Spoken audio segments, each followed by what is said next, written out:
Давно у нас не было прямых эфиров из-за моей занятости.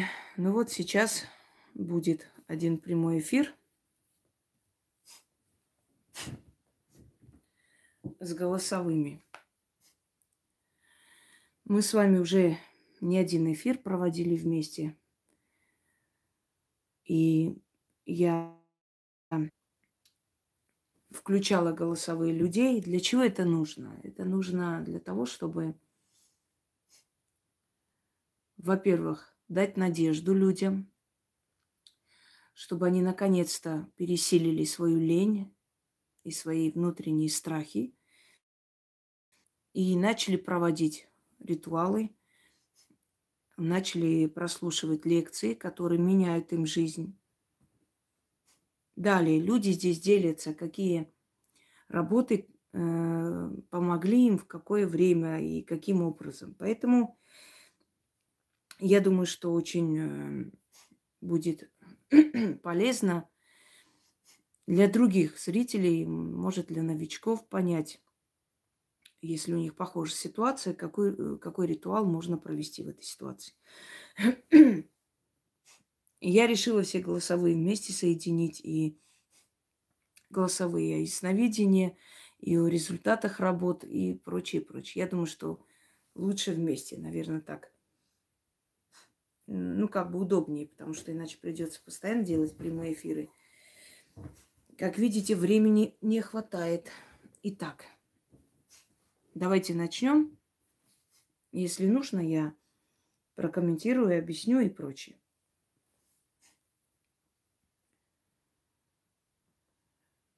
Так.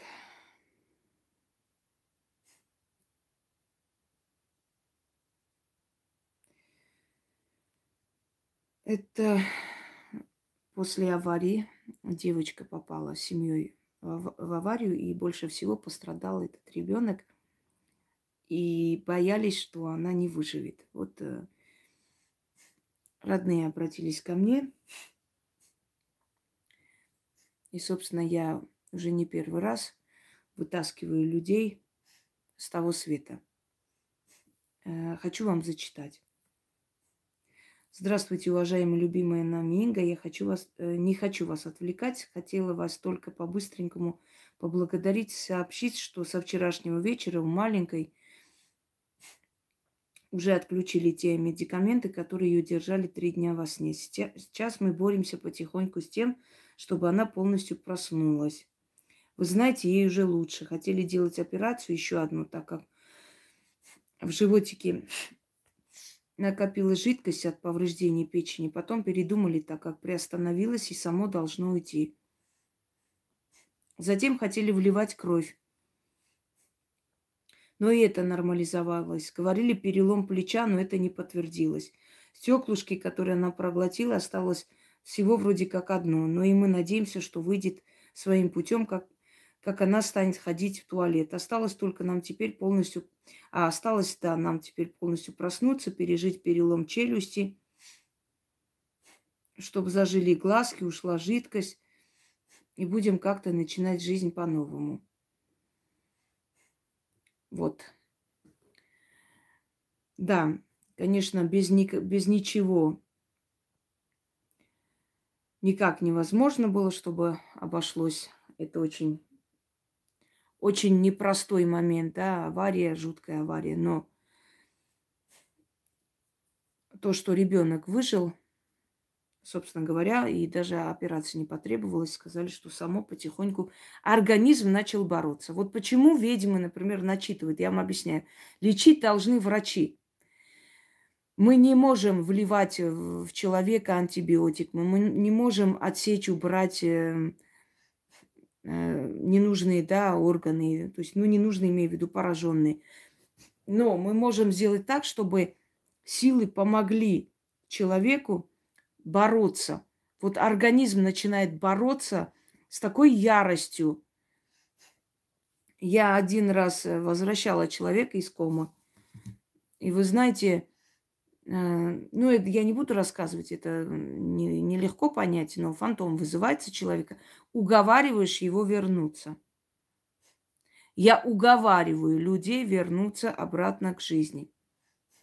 Вот вам всем кажется, что человек умирает, и трагедия страшна, для вас страшно.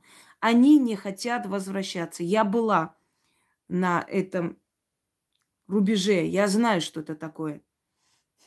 И я знаю, что мне не хотелось вернуться. Но когда мне сказали, что у меня есть сын, мне надо для него вернуться, я вернулась. Так вот, люди, которые в коме, э, говорите с ними, попросите врачей вас пустить к ним, разговаривайте и уговаривайте их вернуться. Они не хотят возвращаться. Им показывают тот мир, он такой спокойный. Все трудности, все страхи, все, что в этом мире мучило человека, оно все уходит. Легкость, спокойствие, тишина. И они не хотят возвращаться. И для того, чтобы они вернулись, мне приходится их уговаривать. Понимаете, вот их душа находится между мирами. Сможете уговорить, человек выживет. Не уговорили, ему больше там понравилось, он не вернется. Вот так происходит возвращение человека обратно.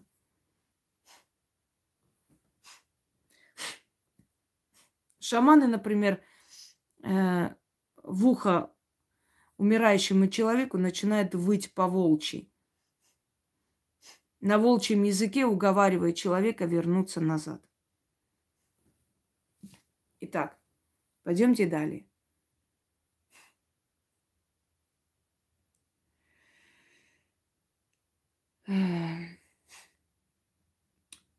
Давайте, наверное, я отмечу, с каких мест я потом прочитаю и включу голосовые, чтобы не потерять.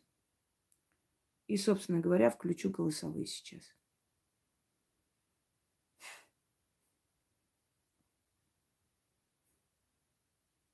Так. Потом начитаю, как бы уже оставленные комментарии. Добрый день, уважаемая Инга, уважаемая Яна. Хочу поблагодарить вас от всей души за все, что вы делаете для нас. Хочу сказать, что ритуалы Инги работают не на 100, на все 200%. В этом я убедилась неоднократно и убеждаюсь. Хочу поделиться своей историей. В общем, я на канале уже год. В прошлом году у меня такая была ситуация, то есть неприятная, касаемо меня, судебных дел. В общем, должен был суд состояться у меня. И в этот момент, то есть я попадаю на канал Инги. Я слушаю, сначала слушала приметы денежные, потом я уже начала, то есть более такие серьезные ритуалы смотреть. То есть я начала проводить рука отводящая делала, рука спасения, потом ритуал армянский оберег делала, где там делю я с духами хлеб, соль и воду. Вот этот делала ритуал. Начитывала поставить великий запрет, проводила эти ритуалы. В общем, суд состоялся. Я не могла даже поверить, каков был вердикт судьи, когда он вынес приговор, то есть в мою пользу. Я не ожидала такого. Я была просто в шоке. Я была, сказать в шоке, это не сказать ничего. Просто, это произошло чудо. Я благодарила богов. Я вообще была просто... Долго пребывала вот в таком состоянии, в состоянии шока. То есть я поняла, что эти силы, они слышат, они помогают, реально помогают. Вот. Соответственно, я собрала вещи хорошие, отвезла в центр, где принимают для нуждающихся людей. То есть откупилась. То есть судьба помогла мне, я помогла, то есть людям. По поводу всех ритуалов денежных работает на 100%, Анея работает на 100% ритуал. То есть не успеешь ты подумать о чем-то, у тебя это уже приходит. То есть ты только начинаешь делать ритуал, тебе уже звонят там, ну, в общем, что еще могу сказать? Ритуал на великое богатство, ритуал цыганский, так, цыганский король, или как? Да-да, цыганский Быть король. навеки мне цыганским королем, то есть вот Мгм. это вот, вот этот ритуал рабочий. Да, в общем, все рабочие, просто я хочу, делайте, делайте, верьте в это. И силы, боги, духи, они вам помогут. Они рядом, они слышат, всегда слышат. Делайте подношения, благодарите. Фортуна помогает очень сильно.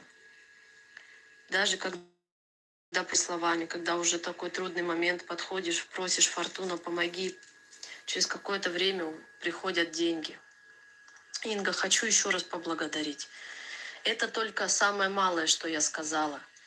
Я могу о каждом ритуале подробно пояснить, но просто уже время не буду тратить ваше. Все ритуалы рабочие, абсолютно. Если не работает, значит нужно делать чистки, чистки, потом повторять все заново. То есть обязательно сработает. Всего доброго, всем удачи. Еще раз хочу поблагодарить Ингу за все, что она дает нам. С уважением, Оксана. И вам удачи, Оксана. Один момент проясню. Верить. Можно даже не особо верить. Скажем так, не прям вот себе внушить, что это обязательно должно быть, верю. Нет, достаточно просто уважать эти силы. Вот сделать и все, доверять им. И они обязательно сделают, как ты просишь. Достаточно просто уважительно относиться. Вот и все. Яночка, здравствуйте. Я прям даже в каком-то шоке таком пребываю. Блин, сейчас зашла на базар, как бы там в базаре, ну как все продают, да? Зашла, мне надо было свеклы купить. Как бы не и цена-то как бы недорого, да, по деньгам, недорогая, но все равно я подошла в этот киоск, где овощи. Мальчик продает там, ну, молоденький, наверное, лет 25, там, 30, может быть. Я говорю, свешите мне свеклы, пожалуйста, с килограмм. Он такой, да тут свекла вот эта вот вся осталась, может, заберете всю? Я говорю, ну, давайте, насколько там будет? А он говорит, ну, наверное, может, килограмма полтора. Я говорю, ну, давайте заберу. Да я, говорит, вам так даже ее отдам. Я говорю, в смысле так? Ну, просто, говорит, вам так подарю ее. Я, блин, стою в шоке. Я говорю, ой, спасибо вам большое. И вот вы представляете, я поехала на работу, я думаю, зайду перед работой в рынок и куплю свеклы-то. Вот. И вот так у меня, я прочитала перед работой вот фарт. Вот этот вот заговор на фарт я Сейчас я вам прочитала. скажу, да. Я его каждый день читаю. Каждый день что-нибудь такое случается. Ну, как бы нет. А ну тут, тут я просто была в шоке, блин. Спасибо большое, огромное, что так все это работает. Инге огромное спасибо большое, что она так для нас все это делает. У меня просто нет слов, язык заплетается. Я вам объясню, почему она удивляется. Вроде бы это не такой великий подарок, но у нас даже гнилые уже фрукты, овощи стараются в любом случае продать, поэтому настолько необычно и удивительно, что кто-нибудь такой подарок сделает вообще, как и не из мира. Но вот так начинает сначала работать фарт. Фарт всегда рядом, а потом все сильнее и сильнее. Вы потом заметите, что везде вам будут делать скидки. Эм, Одно подарят, другое в подарок. Понимаете, ну, постоянно. Постоянно. Вы попадете тогда, когда билеты особенно дешевые, вот последние остались и вам предложат, или кто-то откажется в последний момент и вам продадут. То есть все время везение в каждом деле. Постоянно везение. Вы послушайте внимательно и, пожалуйста, больше не смейте здесь задавать вопросы, как что называется. Потому что мне нет времени и объяснять, еще и вам напоминать эти ритуалы. Слушайте внимательно и узнаете. Добрый Начнем. день. Хочу оставить отзыв для рубрики «Люди говорят». Эм, Выражаю огромную благодарность Инге и Яне за то, что они, за их труд, за то, что они делают для нас, людей. Обратилась к ритуалам Инги в 2019 году в очень таком положении, в больших долгах, не видела просвета, куда идти, куда двигаться. Вот. Первый раз начала ритуал «Я царской казной владею», потом использовала чистки. Когда слушала видео, чувствую, что именно этот ритуал мне подходит, я и выбрала. За это время я нашла очень хорошую работу, высокооплачиваемую. У мужа тоже уже почти в 2 раза. Сейчас стремимся к покупке квартиры собственной. В знак благодарности покупаю вещи людям, которым они нужны, студентам. Помогаю собрать деньги для дома престарелых. Чувствую, как силы помогают, и от этого становится намного легче жить. Выражаю еще раз огромную благодарность Инге за ее труд, за ее юмор тоже. Очень приятно ее слышать. Благодарим вас всей семьей. Спасибо. Хочу вам напомнить. Не забывайте, что денежная сила, сила удачи постоянно хочет подпитки.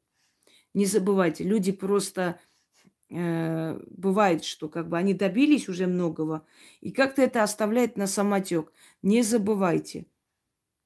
Часто это делайте. Каждую неделю хотя бы что-нибудь начитайте. Питайте эту силу, постоянно питайте этой энергией. Это нужно. Вы отдаете свою энергию, они отдают вам взамен удачу, благо, деньги, работу хорошую, повышение и так далее. Дальше я давайте прочитаю. Это уже СМС отправлено. Иду к этим деньгам и окончание этого объекта 2 года. Там столько нюансов было, что караул, полный ступор. Но благодаря вашим работам все же идет к концу. Но силы наказали виновных, хотя я не просила. Один выстрелил себе в голову, но жив. 2 сидели в изоляторе, на них уголовное дело. Директор полуживой. Не буду рассказывать, что это такое. У людей просто пытались отжать стройку. Они взяли этот проект, вложились туда, а потом начали вот их рекетировать просто. Забрали, отдали другим.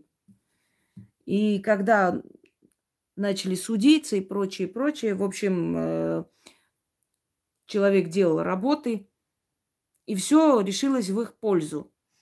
Но за то, что они так подло поступили, людям пришлось столько денег потратить, столько нервов, времени и прочее, им же там арестовывали эти счета, пока это все откроют. Это подлость людей, да? Люди же что думают?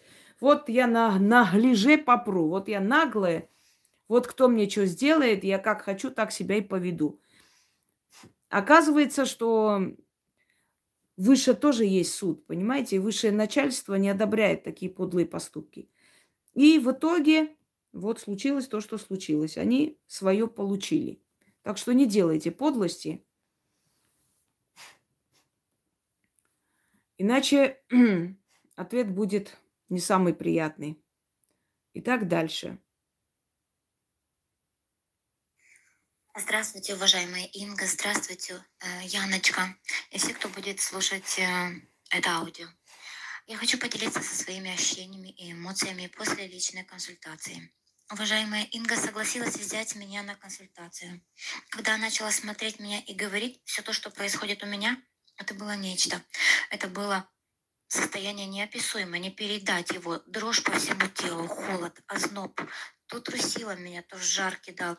Я объясню почему. Когда я просматриваю человека, я смотрю его душу, фантом. Но душа не есть фантом. Фантом – это все-таки носитель его. Знаете, вот есть наша физиология, носитель нашей генетики, да, генетической памяти. А фантом – это носитель памяти души, подсознания, астральных тел и так далее. Но лезешь ты в голову человека, в его подсознание, смотришь все его страхи, все, что с ним связано. Вот эти все голосовые я слушаю вместе с вами. Я их отдельно и не прослушаю, у меня времени нет. Поэтому я вот по мере, как слушаю и вспоминаю, о ком речь, и объясняю вам, почему так происходит, почему все, кого я просматривала, говорили, почему все, кого я просматривала, да, говорили, что вот их кидает дрожь, холод и так далее. Почему так происходит? Вот я объясняю, почему. Не понимала, что со мной происходит. Просто дошло, что на некоторые минуты был тупо ступор. Не понимала, где, на каком свете я нахожусь и откуда столько информации обо мне. Мне Инга сказала, что на мне отцовское проклятие. И это правда. Мою маму при беременности проклинали до последнего, бабушка проклинала ее до своей смерти. Несмотря на то, что она посылала папу с продуктами, с деньгами, выпечкой, все готовое, она все равно до последнего ее не принимала. Далее, уважаемая Инга увидела, какие манипуляции были сделаны с моей фотографией. Она сказала, как выглядит женщины, да, которые нехорошо вот поступили.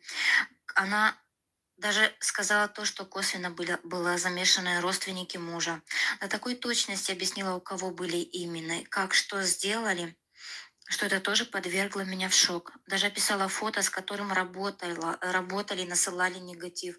Объяснила и описала, что это было в стене платье возле какого-то водного пространства. Мы это Я не знала слушали. такой фотографии, Мы это, по-моему, слушали, да. не еще была раз уверена, что послушаем. она у меня есть. Я просто почему-то я думала, что, возможно, какие-то джинсы и голубая майка с белым принтом.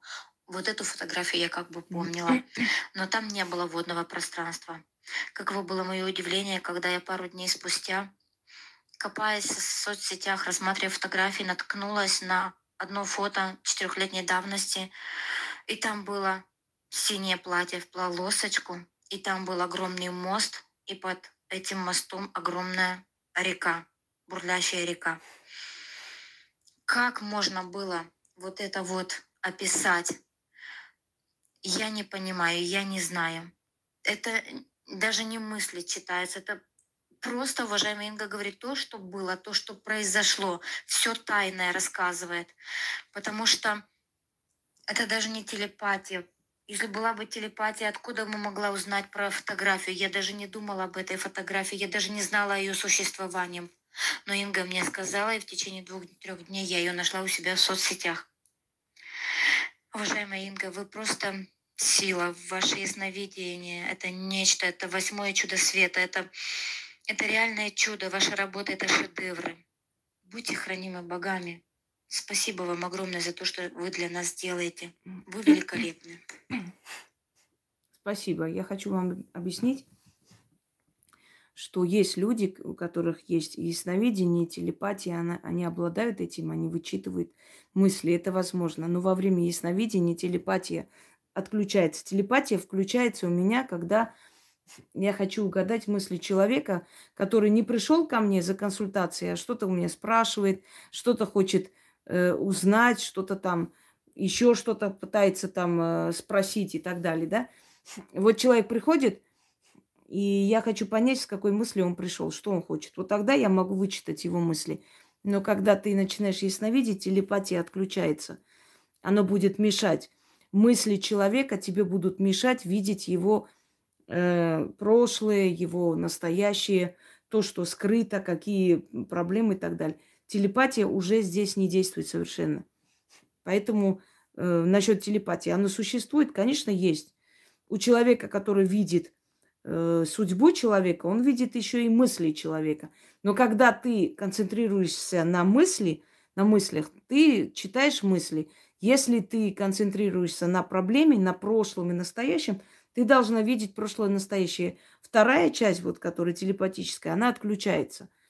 Она уже здесь не действует. Ты не можешь читать мысли и смотреть прошлое.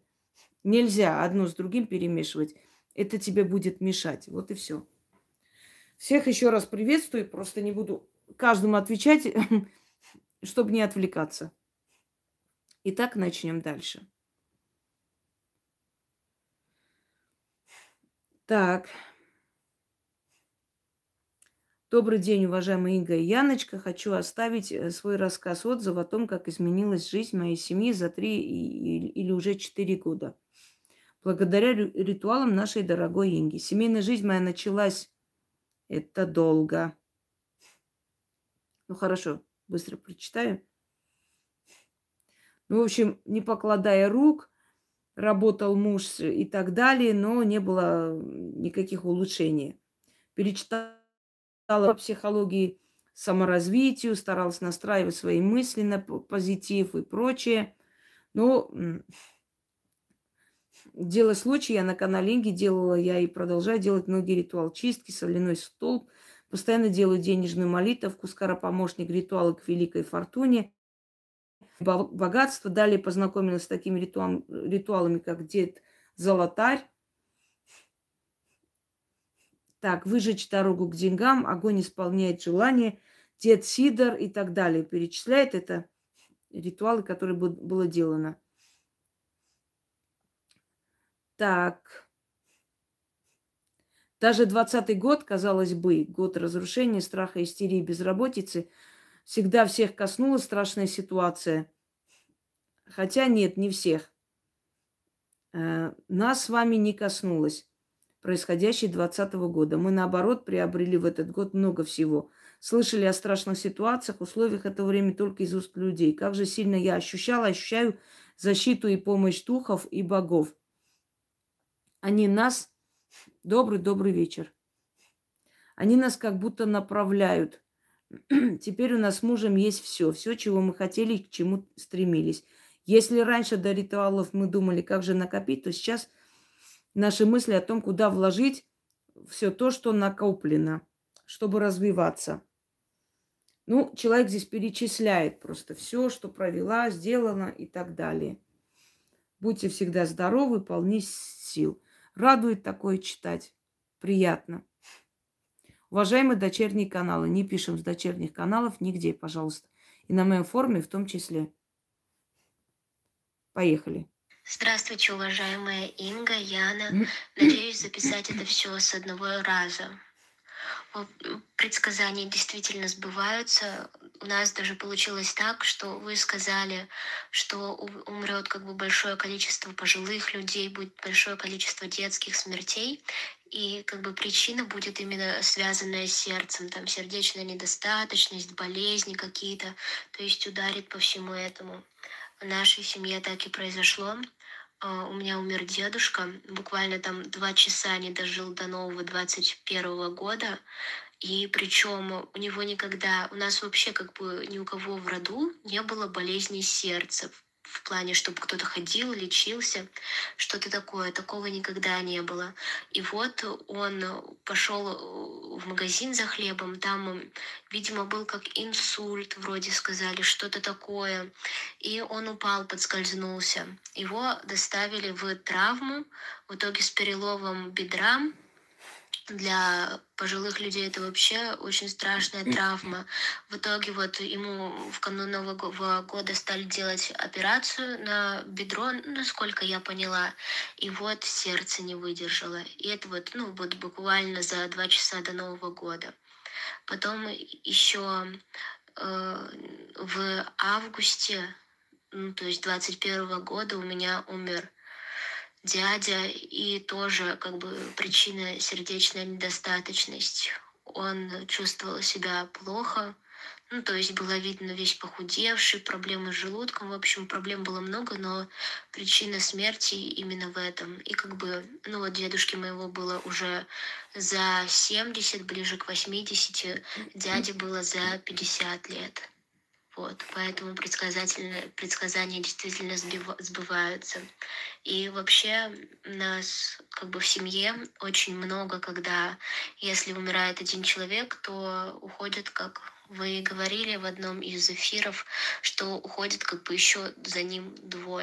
Вот так и получилось. Дедушка еще забрал, по-моему, свою ой, свою то ли тетку, то ли племянницу. Мы с ними не очень общались. Ну, в общем, единственное, вот что что я знаю, у нее тоже случился как инсульт, в общем, и она упала на газовую плиту, сгорела вообще. Ну, в общем, страшно было, страшно. Вот. В общем, вы еще говорили, что этот год будет удачным для сильных людей. Собственно, так оно и вышло. Гримуар ведьмы Инги. Я не знаю, кто создал этот канал.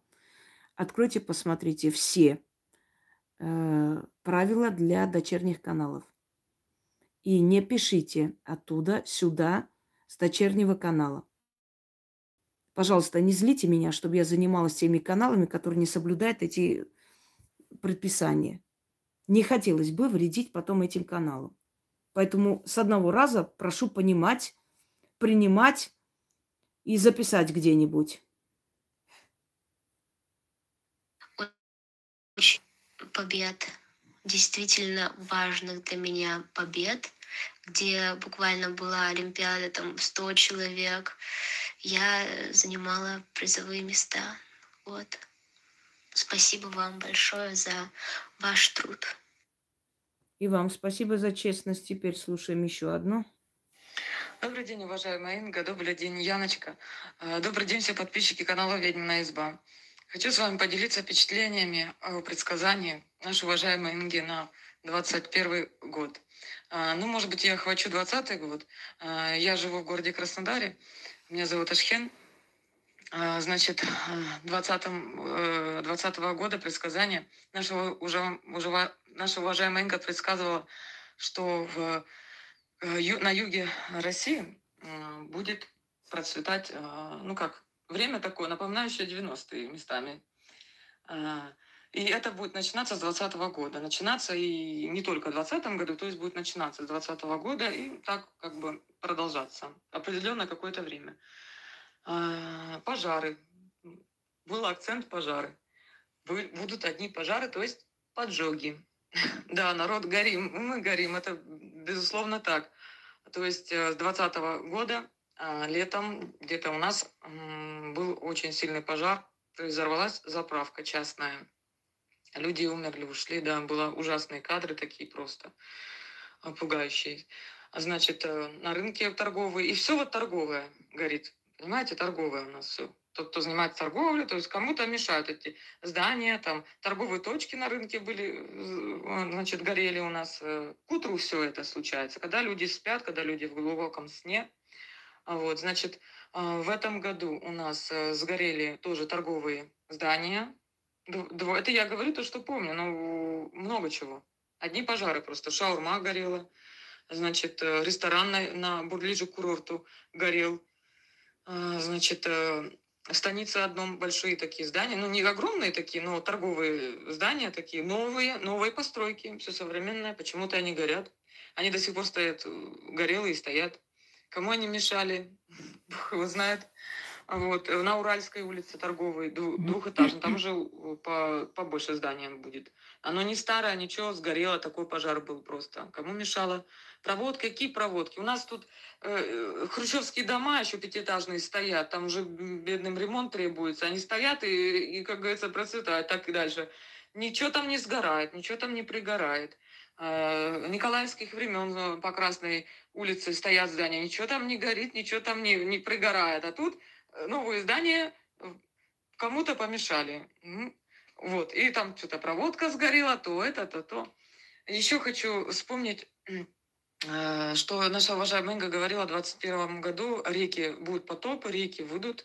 Да, я могу подтвердить это просто безусловно. В начале лета у нас Джубга, Сочи, то есть ближе к курорту, вот эти районы, Джубга вообще, там потопило все практически, торговые даже, пляжи, все, дорога федеральная была сломана, настолько были потопы там вообще просто все постоянно, где-то на протяжении месяца, что ли, постоянно выходили оползни, все вот это вот, река выходила, и там потоплено было, то есть сезон был остановлен.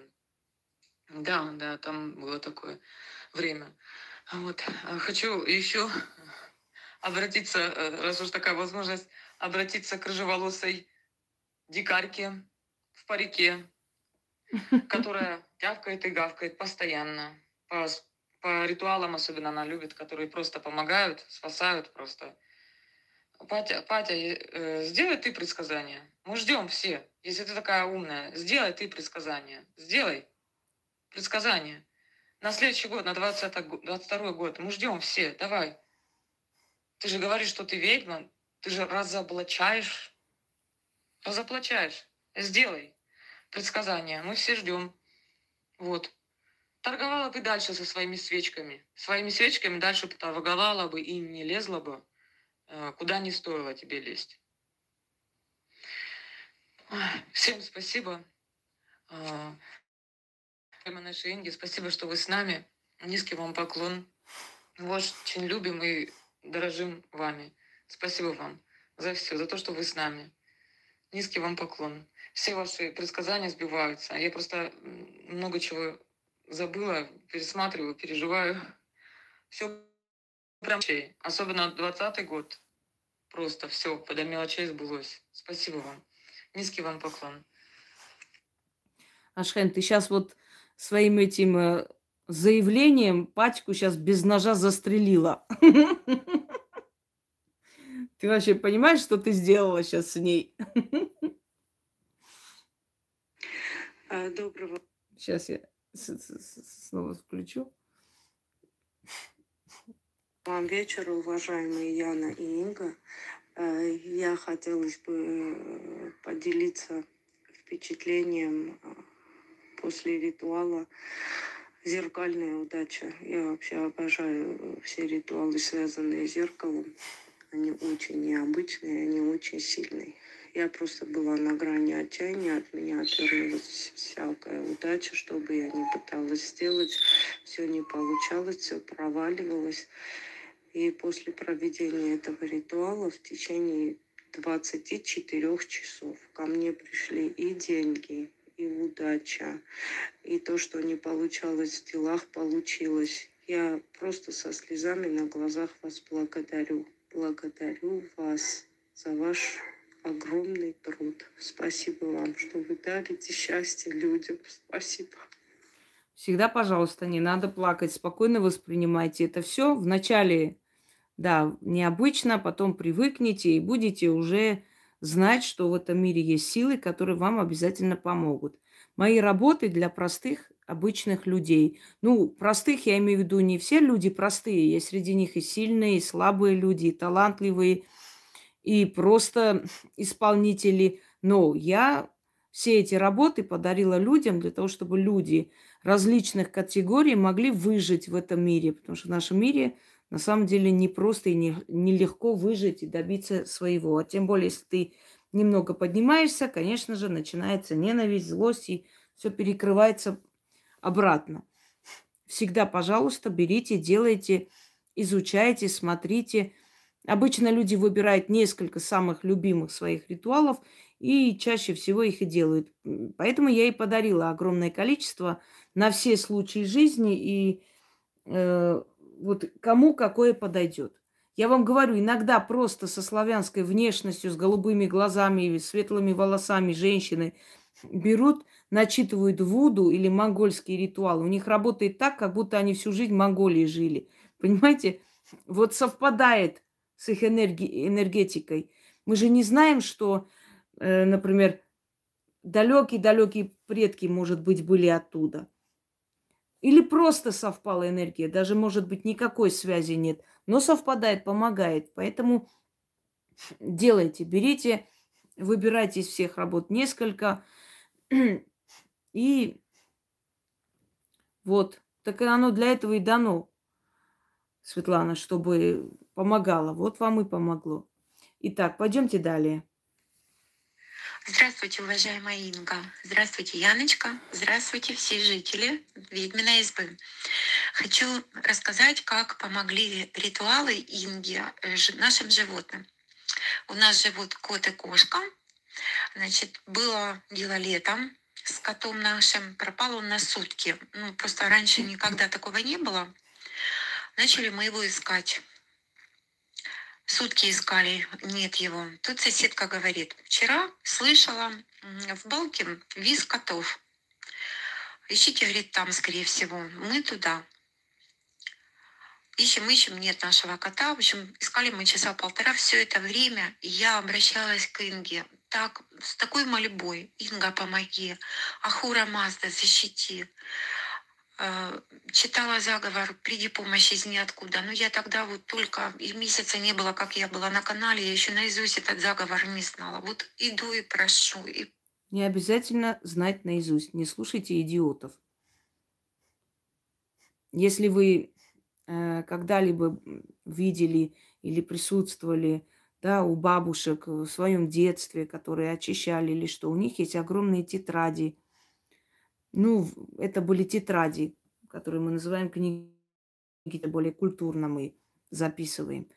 И они с этих книг теней все это переписывали, оттуда и начитывали. Невозможно все знать наизусть.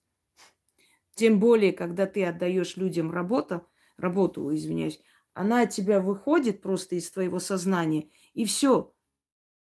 Ты больше его воссоздать просто не сможешь. По памяти можешь запомнить. Поэтому не надо переживать по поводу того, что читаете или наизусть не знаете. Невозможно наизусть все знать. Там имена духов, там имена, то есть различные термины. Наоборот, лучше читать, чтобы не ошибаться, чем наизусть учить и не так говорить. Иногда бывает, что даже зная наизусть, ты можешь по памяти просто никак не восстановиться. Вот особенно во время стресса человек вспоминает что-то и никак не может снова восстановить в памяти. Приходится начитывать.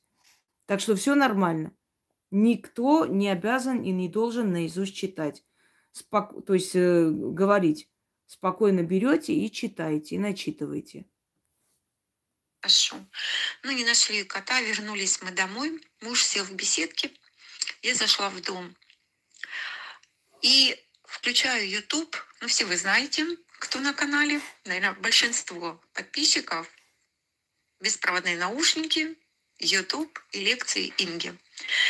И вот включаю я YouTube. Первое видео, которое открывает YouTube, это видео от Илоны, называется «Возвращение кота-дочери». Там в таком коротеньком видео она говорит про папу. Это вам силы отвечают. Еще скажу, когда люди удивляются, что вот мы только подумали, нам бы такой ритуал, и на следующий день этот ритуал выложили. Это силы вам отвечают на ваши мысли, чтобы вы знали. Они читают ваши мысли. Кошка. Тоже искали долго. Инга посоветовала армянские скоропомощники. Найти человека, животное, по-моему, так называется. Да.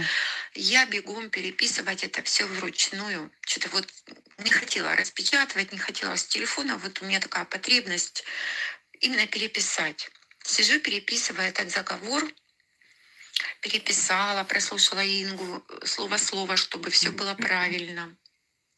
Еще раз посмотрела, 3 раза прочла все. Думаю, сейчас я выйду и все сделаю.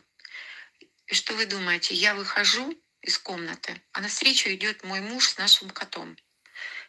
Это вы пока переписывали, читали вслух, оно у вас работало. Так бывает. Иногда люди говорят, мы только ритуал вот прослушали, мысленно повторили, у нас работало. Да, такое возможно. Такое возможно. Что тут написано? Вот.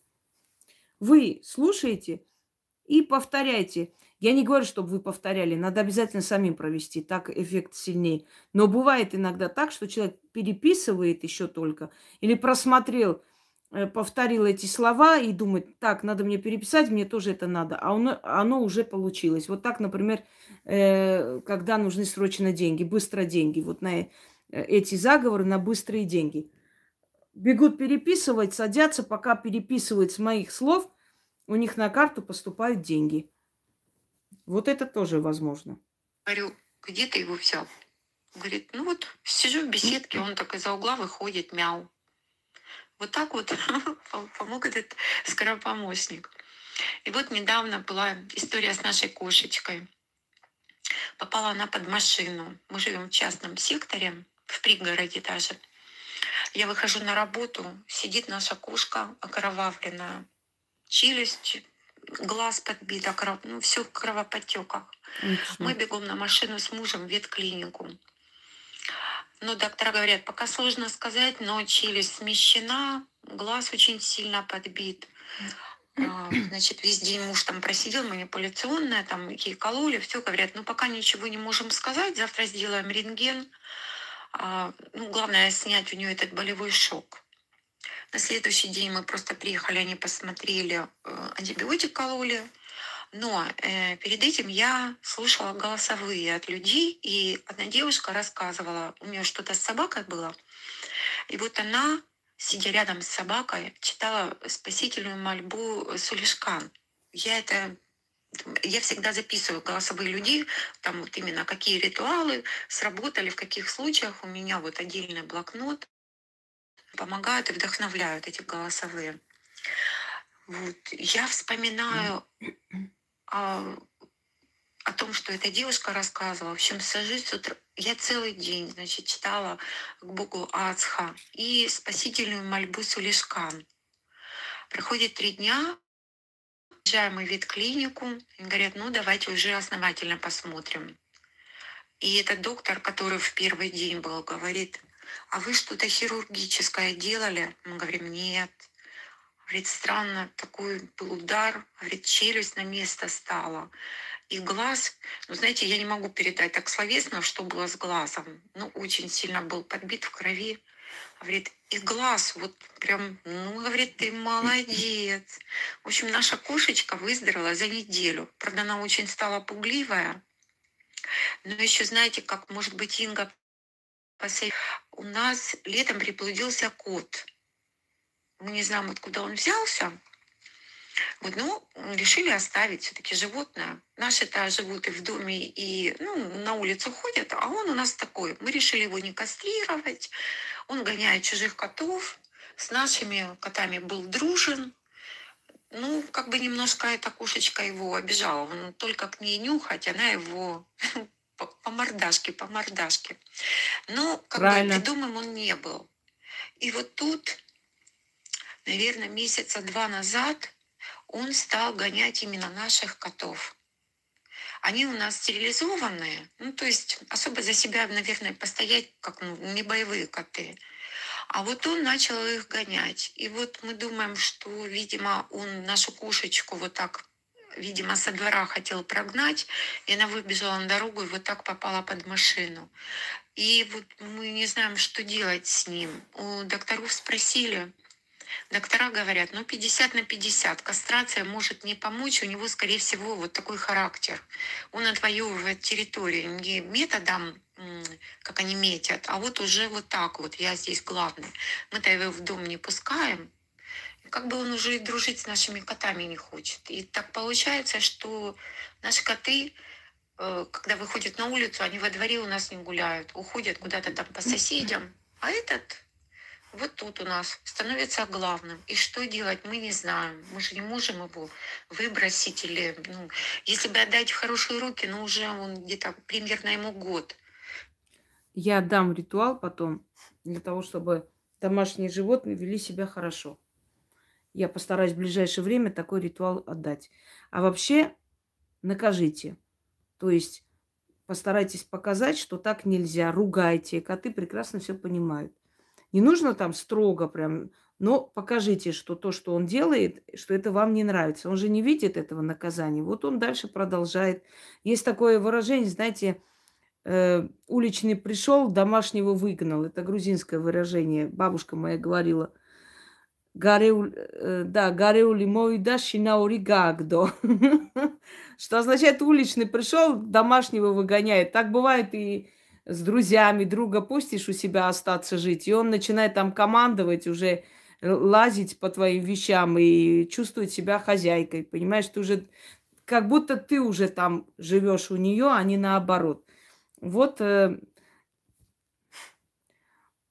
постараюсь в ближайшее время вам дать такой ритуал, чтобы он вел себя получше. Но вообще пока действуйте такими методами, как бы внушением, разговор, ругать, чтобы он видел, что вам это не нравится. Покормите чуть позже. Вот не давайте полдня корму, чтобы он понял, что он нехорошо себя повел. После каждого плохого поведения. Не просто так. Вот плохо ведет, гоняет котов, вы это увидели, поругали и не кормите полдня. Следующий день он будет более покладистый, потому что он поймет, что он лишается корма, если он так ведет. Вот и все. У вас же ровное отношение, вы вроде ничего не делаете, просто думаете, что вы делаете, а он же не понимает, что он плохо себя ведет. Надо ему дать понять это. Попробуйте так, а я на днях очень постараюсь это выложить. Добрый день, уважаемая Инга, Яна, зрители Ведьминой избы. Итак, голосовое сообщение о том, как у меня сработал ритуал. Значит, у меня переписано собственноручно чуть менее 300 работ Инги, различных ритуалов, заговоров. И, честно, работают не все. 3% всех ритуалов у меня не получаются. Но 97% ритуалов на ура. Значит, эти 3% не для вас. Я не распространяюсь о том своем увлечении, магией, каналом Ведьминой избы. У меня свои цели, свои планы. Но об одном случае я хочу рассказать. Однажды, не так давно, я услышал, как мне передали, что одна ненормальная, которая там чем-то занимается, там сама себе что-то шаманит, пожелала, чтобы я разбился на машине. И, казалось бы, ее многие боятся. И, скорее всего, она просто играет на страхе людей. Не всегда. Вот смотрите. По ошибке принимают за ведьм людей, которые принародно кому-то что-то пожелали. Слушайте, кто это Диана? Выкидываю это вот существо. Надоело она мне своими дебильными смайликами, как из турдома. Зачастую люди, которые при всех проклинают, что-то желают и сбывается, потом этого человека начинают считать ведьмой, бояться и так далее. Некоторые говорят, что это работает на страхе людей. На самом деле есть люди от злой силы в том числе. Люди, которые, знаете, собирают для злой силы определенную энергию от людей. Чего ведьма Вуду? Почему вы людей, врагов некоторых матом ругаете? Если дальше зайдет, то ладно, если сразу зачем силы? И пошла нахер отсюда. И не знаю, из какой школы ты, из какого класса, 8-классница или 9. Пошла нахер отсюда. Недоразвитая. Так. И эти люди, они как проводники злой силы на земле. В них очень много злости. И если они пожелали, то это может сбываться. Это не означает, что они владеют силой. Это означает, что в них много зла. Много злой энергии, которая может ударить человека и, как бы сказать, навредить. Неведома она. И на страхе не действует. Но ее грязные слова могут получаться. Могут, потому что в ней много зла. Давайте послушаем. Добрый день, уважаемая Инга. Это мы по новой, что ли? Яна, зрители Ведьминой избы. Да что ж такое? Давайте сейчас по новой послушаем. Итак, голосовое сообщение о том, как у меня сработал ритуал. Значит, у меня переписано собственноручно по новой послушаем. Чуть менее 300 не работ получается Инги, перемотать. Ритуалов, заговоров. И, честно, работают не все. 3% всех ритуалов у меня не получаются. Но 97% ритуалов на ура. Своим знакомым я не распространяюсь о том своем увлечении, магией, каналом Ведьминой избы. У меня своя жизнь, свои цели, свои планы. Но об одном случае я хочу рассказать. Однажды, не так давно, я услышал, как мне передали, что одна ненормальная, которая там чем-то занимается, там сама себе что-то шаманит, пожелала, чтобы я разбился на машине. И, казалось бы, ее многие боятся. И, скорее всего, она просто играет на страхе людей. А когда я это узнал, у меня никакого страха не было. Единственное, так, что у меня есть? Соль есть, свечи есть, земля есть. Сейчас монет соберу. Столько, сколько мне лет. Сейчас, дорогая, ты только еще раз меня прокляни, чтобы конкретно назад тебе прилетело. Сейчас, дорогая. Ну, в общем, только я собрался что-то проводить, мне передают, что она очень сильно извиняется, потому что ей само прилетело несчастье. У нее там что-то с ее сыном было, какие-то очень серьезные проблемы, он пропал, потом нашелся. В общем, ничего смертельного, но очень неприятно. Знаете, у меня еще скрещивание, потом вот купил книгу «Дом полная чаша», и в ней есть ритуал посвящения язычества, который я тоже провел. То есть у меня нет страха перед какими-то сглазами, проклятиями и прочей нечистью, которая на меня что-то может там кто-то наговорить, навести, мне причинить каким-то образом вред. Благодаря ведьминой избе, благодаря Инге, я чувствую себя в жизни уверенно. И я знаю, что мне просто нужно меньше лениться, точнее совсем не лениться, чтобы достичь своих результатов. И вот это вот чувство, что я защищен от любой напасти, от любого проклятия, от любых властей, от чего угодно, что я могу спокойно, целеустремленно достигать своих целей. Огромная благодарность.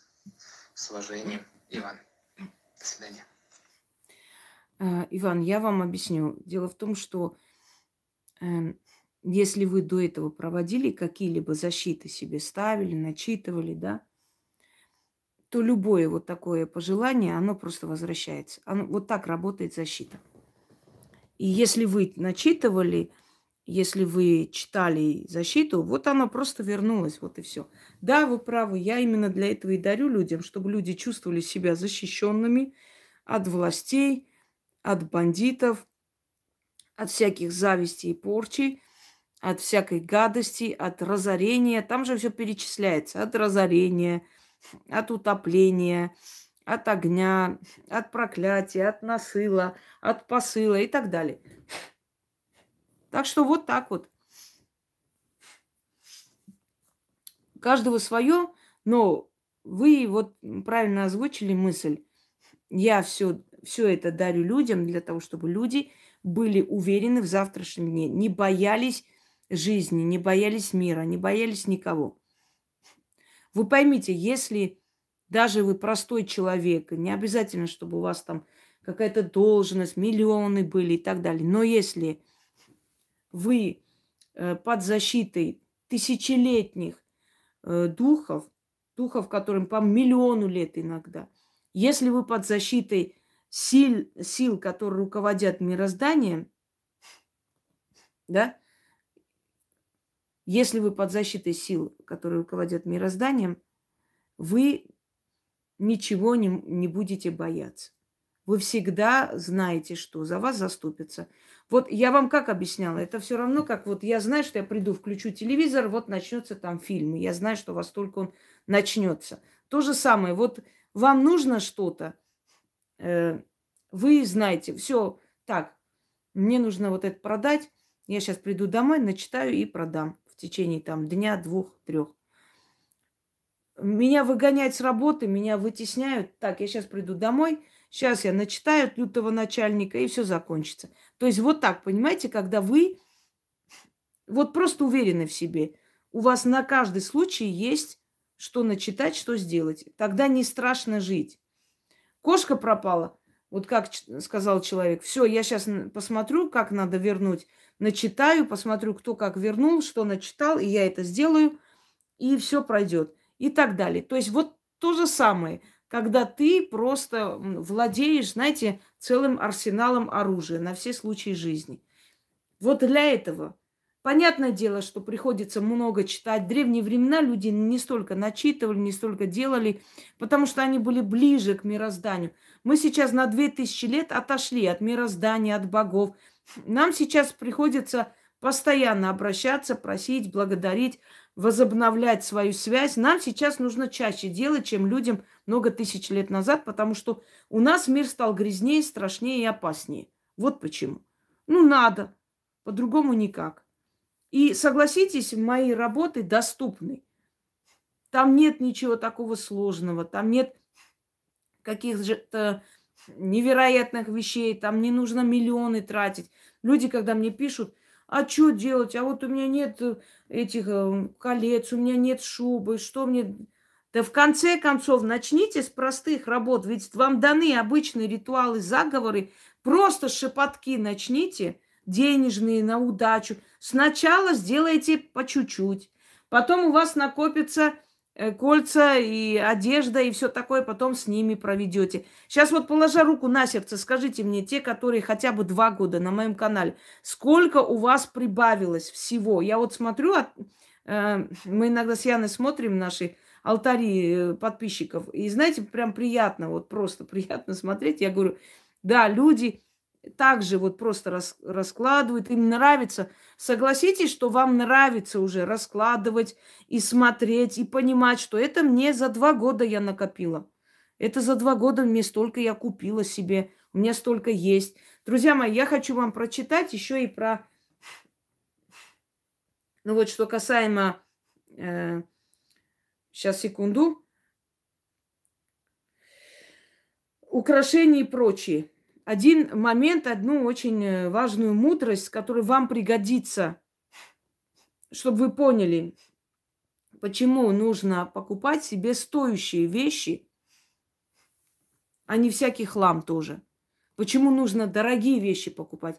И когда люди говорят, ой, это с собой не унесешь. Да никто не унесет. Но для чего копится все, что есть? Смотрите. Мышление богатых. Как-то раз первой великой герцогине Тосканской Элеоноры Медичи приглянулась длинная нить крупного жемчуга. Правда, уже повидала жизнь. Жемчужины немного потемнели, кое-где были потертые, а где-то виднелись царапины. Торговец согласился сделать для нее большую скидку, которая и покорила Элеонору больше самих жемчужин. Ее муж Козимо Медичи наотрез отказался покупать их. На претензию жены, что у него где полно денег, он ответил, что мы покупаем украшения не только для себя, но и для своих детей. Покупать нужно дорогое, но при этом качественное. Если сложить стоимость всех тех недорогих безделушек, что уже накопила его жена, и которые вряд ли переживут ее саму, то можно было купить что-нибудь достойное, драгоценное, что носили бы ее внуки. По заключению герцога лучше купить что-то дорого, но драгоценное и стоящее. Чтобы убедить жену, герцог обратился к своему знакомому, знаменитому ювелиру Бенвенуччо Челлини, который уверял герцогиню, что этот жемчуг не стоит денег. Да и вообще, с его слов, жемчуг всего лишь рыбья кость. Он умирает со временем. Покупать надо драгоценные камни. Их 4. Алмаз, рубин, сапфир и изумруд. И они все вечны. Но все же Элеонора заставила мужа купить ей жемчуг. О чем это говорит? Это говорит о том, почему я говорю, что нужно заботиться о своих детях, внуках. Вот когда вот никто с собой не унесет, с таким мировоззрением нищеброда, знаете, каждый из так будет думать. Мы сегодня сидим и говорим, вот смотрите, богатые династии, у них дед был богатый, отец был богатый, они сами богачи. Так они вот так копили, оставляли своим детям. И они сегодня, их дети спокойно живут, фирмы открывают, не переживают за кусок хлеба. То же самое. Вы должны основу поставить, вы должны оставить своим детям нечто такое, чтобы ваши дети на этой основе могли жить. Хорошо, не обязательно миллиарды копить, Но купите несколько квартир. Сделайте себе такую цель, что если мои дети ничего не смогут сделать, никак себя не будут реализовывать, хотя бы квартиры будут сдавать и получать деньги на первое время, хотя бы будет на что жить. Что во все там времена кризисов, трудностей, недвижимость, она есть недвижимость, земля, недвижимость и так далее. Понимаете? Вот о чем. Вот поэтому и говорится, что думайте о том, что оставить своим детям. Моря, рестораны и развлечения вы детям не оставите. Это хорошо, это продлевает вашу жизнь. Иногда нужно. Но давайте честно скажем, наши дорогие магуйки, которые во все эти страны ездят и все такое, кому интересно их отдых? В Турции, еще где-то. Кому это интересно вообще? Людям интересно работать. Что ты нам даешь? Что ты нам оставляешь? Какие советы ты нам даешь? Какие ценные работы ты нам оставляешь? Вот что людям надо. Кому интересны их эти всякие гулянки, моря, путешествия? Кому это надо? Ну хорошо, можно иногда это показать. Но когда человек постоянно гуляет, пьет, радуется, то там в каких-то путешествиях, вы не задаетесь вопросом, а когда ты работаешь вообще? А когда ты работаешь, а когда ты помогаешь, а когда ты создаешь, когда это происходит? Если ты без конца и края в путешествиях, во всяких этих, не знаю, в морях и все такое, понимаете? И вообще, мне одна женщина написала, что вот, я так завидую, вот смотрю, молодые девушки ездят по всем странам, вот они могут себе это позволить. Друзья мои, я согласна, есть молодые девушки, которые зарабатывают, позволяют себе этот отдых и так далее. Но основное количество этих инстаграмщиц, которые едут в разные страны, фотографируются, это эскорт-услуги. Это женщины, оказывающие эскорт-услуги. Потому что вы заметьте, я просто знаю их, ко мне многие приходили, особенно после полынь, очень многие приходили ко мне оттуда. Они говорили, ну, денег особо не заработали, но зато вложили в себя, там поездили, посмотрели мир. В основном какой-нибудь вонючий, богатый, пузатый папик хочет поехать куда-нибудь на 2 недели по своим делам и берет такую молодую девчонку с собой, сопровождающей, ну, заодно и по своим делам. И вы заметьте, они везде фотографируются одни. Но человек не может вечно, без конца и всегда ездить один отдыхать. Он всегда едет, ну, с друзьями, пускай, с мужем, с детьми, с подругой, с мамой. Но кто-нибудь-то должен быть. Даже страшновато, согласитесь, абсолютно одному ездить в разные страны, путешествовать. Немного страшновато. Потому что, ну, все равно, когда кто-то есть, легче становится. Мало ли, упадешь, плохо станет. Родной человек будет рядом в чужой стране, чтобы тебя отвезли в больницу. Хотя бы так. А когда они все время одни, конечно, эти мужики, они женаты, во-первых, они не хотят афишировать это все. Они просто возят их туда-сюда. И они вот все везде фотографируются, выкладывают. И вы думаете, что они там, не знаю, в 20-25 лет они так зарабатывают, что каждый месяц ездят отдыхать. Так где они так зарабатывают, интересно знать. Понимаете, поэтому речь о том, что да, нужно отдыхать, радоваться жизни, я все понимаю. Но все имеет предел.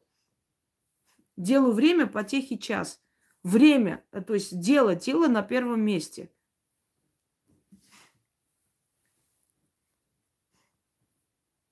Ну, как всегда, да.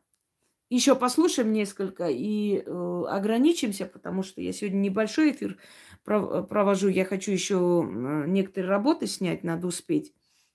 Потом, естественно, еще через некоторое время снова в прямом эфире встретимся. Да верят им, Кристина, верят такие же безмозглые. Давайте. Здравствуйте всем. Хочу поделиться со своей историей. Когда мне было 2,5 года, я заболела диатезом. У всех деток это проходит, но это не мой случай. У меня эта болезнь переросла в атопический дерматит. И дошло уже до такой степени, что все тело было поражено, область шеи, оно все растрескивалось. Был эффект такой, что меня полосанули. Область запястья, как будто я себе вены вскрывала. Все буквально сгибы, они были растресканы, я не могла нормально двигаться. Цвет кожи это был коричнево-бордовый. Если честно, я не помню, какой у меня вообще от природы тон кожи. Мама говорит, я была намного светлее, но как намного и насколько намного, честно говоря, я даже себе уже представить это не могу, потому что мне уже сейчас 40 лет. А когда мне было 36 или 37 лет, я нашла канал Инги и увидела ритуал, называется «Вылечить кожные болезни».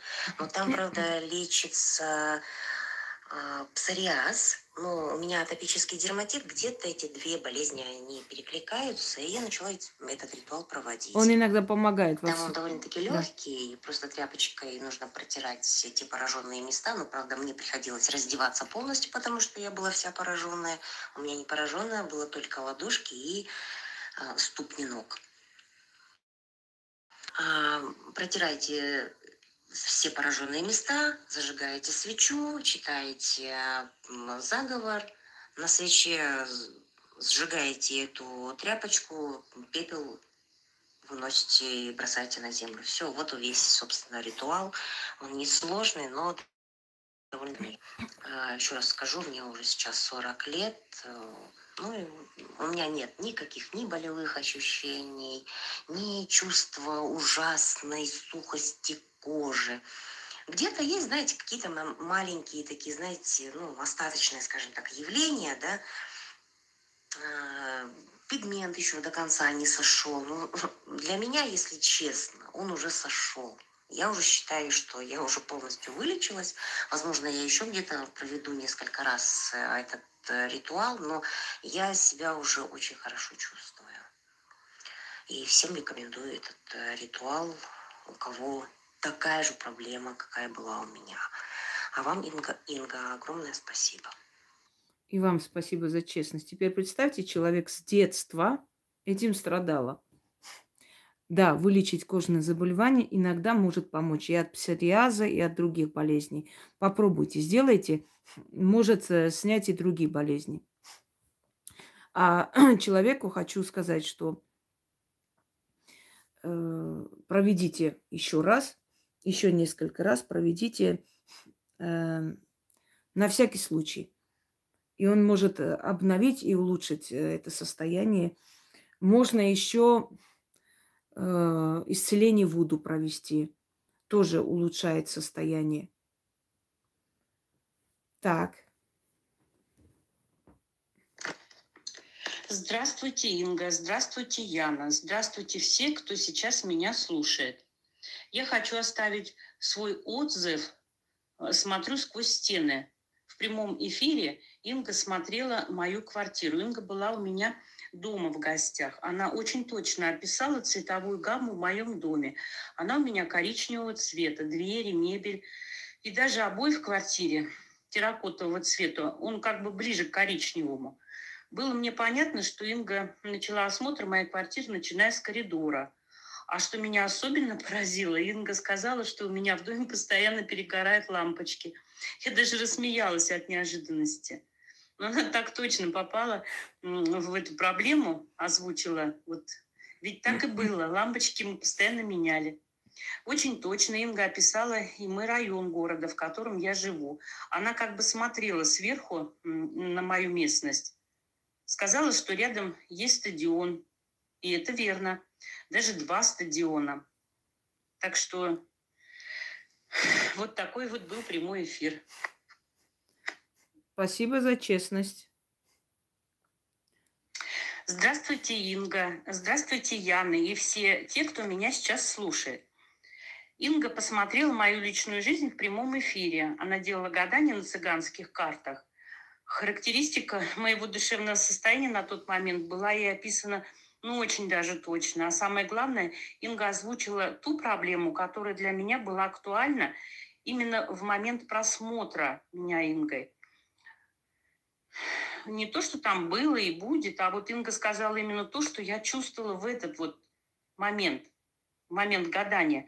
Это поразительно. И мысли мои она озвучила, те мысли, которые я даже вслух не говорила. Конечно же, это и есть реальный факт ясновидения Инги. Вот тот, кто на себе испытал это, вот как и я, может это подтвердить. И что ценно, вот каждый новый эфир – это новые знания для меня от Инги. Вот благодарю Ингу и бесконечно уважаю. Спасибо.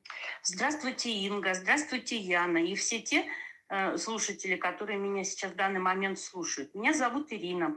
Я подписана на канал «Ведьмина изба» с мая 2017 года. Я ежедневно смотрю эфиры Инги. Вот мой муж с пониманием относится к тому, что я делаю. Сказал, что очень уважает Ингу. Он также провел ритуал Ошун, одарит мужчин богатством. Это где-то вот, наверное, вот как Инга выложила этот ритуал, я сразу его мужа ознакомила с этим ритуалом, и он прям с удовольствием его провел. Вот без работы не сидит ни дня, достаток увеличился. Вот нашу жизнь условно можно назвать, разделить как бы на жизнь до Инги и жизнь после знакомства с Ингой. Исчез страх, появилась, мы ощутили реальную помощь. Вот это просто бесценно. Вот сейчас я расскажу о результатах некоторых работ, вот как бы из последних работ.